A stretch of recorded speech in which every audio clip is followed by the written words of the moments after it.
288장입니다.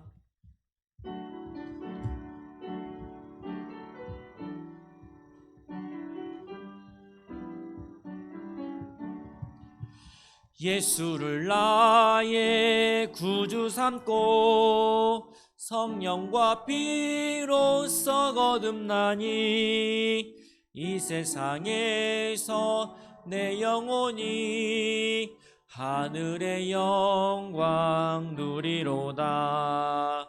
이것이 나의 간증이요 이것이 나의 찬송일세. 나 사는 동안 끊임없이 구주를 찬송하리로다. 온전히 주께 맡긴 내 영 사랑의 음성을 듣는 중에 천사들 왕래하는 것과 하늘의 영광 보리로다. 이것이 나의 간증이요 이것이 나의 찬송일세. 나 사는 동안 끊임없이 구주를 찬송하리로다. 주 안에 기쁨 누림으로 마음의 풍랑이 잔잔하니 세상과 나는 간 곳 없고 구속한 주만 보이도다. 이것이 나의 간증이요 이것이 나의 찬송일세. 나 사는 동안 끊임없이 구주를 찬송하리로다. 아멘. 오늘 함께 보실 말씀은 스가랴 7장 13절 말씀을 보겠습니다. 구약성경 1318페이지에는 스가랴 7장 13절 말씀입니다. 구약성경 1318페이지에 있습니다. 스가랴 7장 13절 말씀입니다. 같이 한 목소리로 봉독하시겠습니다. 내가 불러도 그들이 듣지 아니한 것처럼 그들이 불러도 내가 듣지 아니하리라. 만군의 여호와가 말하였느니라. 아멘. 우리 모두의 삶 가운데 변치 않으시는 하나님의 사랑이 늘 함께 하시기를 간절히 바랍니다. 우리 성도님들에게 한 가지 질문을 드리겠습니다. 우리 성도님들 행복하신가요? 네, 당연히 행복하실 줄 믿습니다. 간혹 제가 친구들이나 혹은 청소년부 친구들에게 똑같은 질문을 종종 합니다. 야, 너 행복하니? 행복해 보이니? 라고 물어보면은 꼭 심각하게 고민을 합니다. 내가 그동안 얼마나 행복했던가, 내가 몇 번이나 행복했던가 라면서 세면서 그제서야 아 맞아 내가 행복해 라면서 뒤늦게 답을 듣는 경우가 참 많이 있습니다. 그렇다면 왜 마지못해 행복합니다 라고 말을 할까요? 그것은 바로 분명 하나님께서 우리 모두에게 행복의 조건을 다 열어주셨고 이것을 누리며 살아갈 수 있도록 열어주셨음에도 불구하고 그 은혜를 잊어버린 채 당연하게 받아들일 때가 많았고 혹은 다른 사람과 비교를 하니 어떨까요? 당연히 나에게 있어서 단점만 보이게 되는 것입니다. 저 사람은 저렇게 잘 나가는 나는 왜 맨날 이 자리일까? 저 사람은 저렇게 앞서가는데 나는 왜 맨날 뒤처질까? 라면서 비교의식을 가지며 살아간다라는 것입니다. 또한 행복하지 못한다는 것은 그만큼 내가 하나님과 멀리 떨어져 있다라는 것입니다. 하나님 안에 완전한 기쁨과 행복과 참된 만족이 있음에도 불구하고 우리는 다른 것에 만족을 얻어나갈 때가 많이 있었지 않았나 한번 돌이켜보게 되는 것입니다. 하박국 선지자가 유명한 말씀을 했죠. 3장 17절 말씀해 보시면 비록 무화과 나무가 무성하지 못하며 포도나무에 열매가 없으며 감람나무에 소출이 없으며 밭에 먹을 것이 없으며 우리의 양이 없으며 외양간에 소가 없을지라도 나는 여호와로 말미암아 즐거워하며 나의 구원의 하나님으로 말미암아 기뻐하겠습니다라고 말하고 있습니다. 당시 하박국 선지자가 활동했던 시대를 보면은 참 전쟁의 연속이었습니다. 예전도 지금도 앞으로도 불투명한 시대 속 가운데 희망이라곤 찾아볼 수 없는 그러한 시대였습니다. 그러한 그 가운데서도 하박국 선지자는 나의 구원 하나님 때문에 기뻐합니다라고 고백을 했던 것입니다. 이처럼 여러분들 모두도 하나님께 가까이 함이 진짜 행복이 있음을 언제나 믿고 나아가시면서 다른 것에 만족을 얻어 나아가시기보단 하나님 안에서 나의 만족을 채워 나가실 수 있는 복된 자녀가 되시기를 간절히 바랍니다. 우리가 필요할 때만 하나님을 찾는 것이 아니라 하나님의 말씀을 내 삶과 별개로 여기는 것이 아니라 하나님의 말씀이 내 삶 가운데 완전하게 스며들 수 있도록 나를 구원해 주시는 하나님으로 말미암아 언제나 기쁘고 행복합니다라는 이 고백이 내 삶 가운데 좌우명으로 되새기시면서 새기시면서 나아가시기를 간절히 소망합니다. 오늘 말씀으로 돌아와 이스라엘 백성들이 바빌론 포로에서 돌아온 후 약 20년의 세월이 흐르게 되었습니다. 처음 뜨거웠던 열정을 가지고 하나님의 성전 건축에 매달렸지만 그때마다 악의 세력으로 인하여서 성전 건축이 잠시 중단이 되었다가 에스라 선지자와 스가랴 선지자의 동료로 다시금 으쌰으쌰해서 성전 건축을 해 나가고 있었습니다. 이제는 성전 건축이 2년이란 세월이 흐르게 되었습니다. 성전은 어느덧 절반 정도 완성이 된 상태였습니다. 얼마나 기쁘고 감격스러웠을까요? 이때 한 무리가 예루살렘 성전을 건축하고 있는 스가랴에게 찾아오게 되었습니다.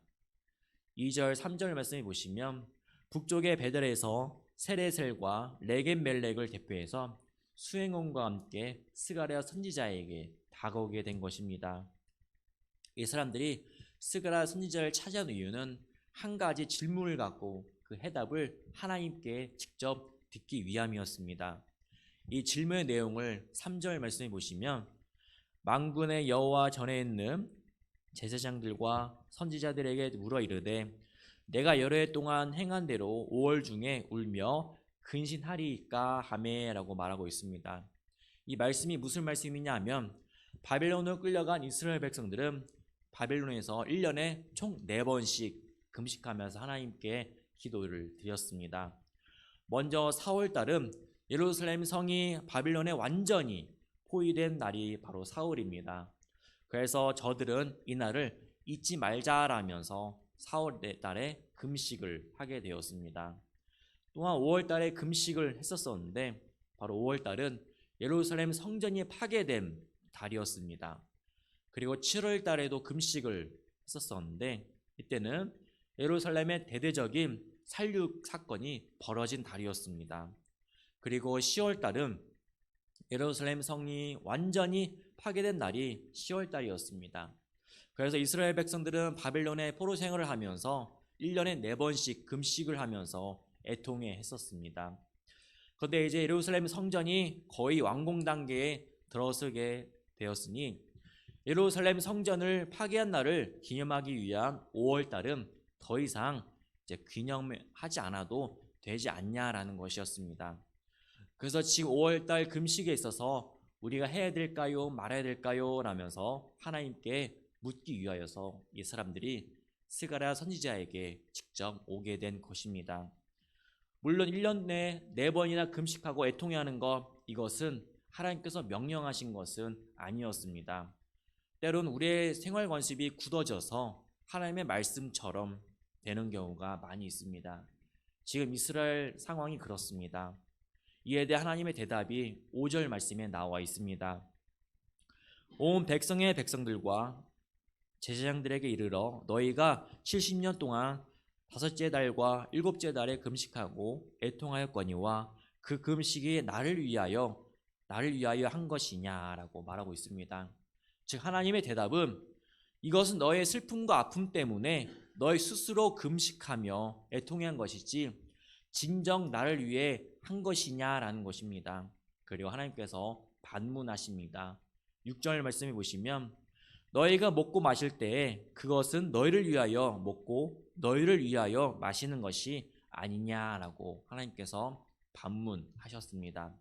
즉 너희들이 먹는 것, 마시는 것도 너희들을 위한 개인적인 것이었고 금식하는 것 역시나 너희 자신들을 위한 것이었다라고 정곡을 콕 찔러서 말씀해 주셨습니다. 지금 이 사람들은 자신들이 금식하고 애통한 것에 대해서 하나님께 칭찬해 주실 것을 기대하며 생각했던 것이었습니다. 그러나 하나님은 전혀 다른 대답을 말씀해 주셨습니다. 너희들의 금식과 애통함은 나와는 전혀 상관이 없는 금식과 애통함이었다라는 것입니다. 그러면 지금 하나님께서 원하시는 것은 어떠한 것일까요? 지금 하나님께 칭찬을 받으려면 어떠한 모습을 취하며 고백하며 나아가야 될까요? 그것은 금식도 먹고 마시는 것도 사랑하는 것도 아닌 모든 것이 하나님의 영광으로 말미암아 하나님께서 진정 원하시는 삶의 방식을 따라가야 된다는 것입니다. 내 삶의 방식이 하나님의 방법대로 바뀌어지지 않는 상태로 하나님께 금식하며 예배드리며 나아간다는 것은 모든 것이 다 헛것이다라는 것입니다. 우리의 기도도 마찬가지입니다. 우리가 주님께 간구함에 있어서 때론 내 스스로 답을 정해놓고 주님께 간구하는 경우가 종종 있습니다. 한 예화로 어떤 권사님이 땅 문제로 인하여서 하나님께 기도를 드렸다고 합니다.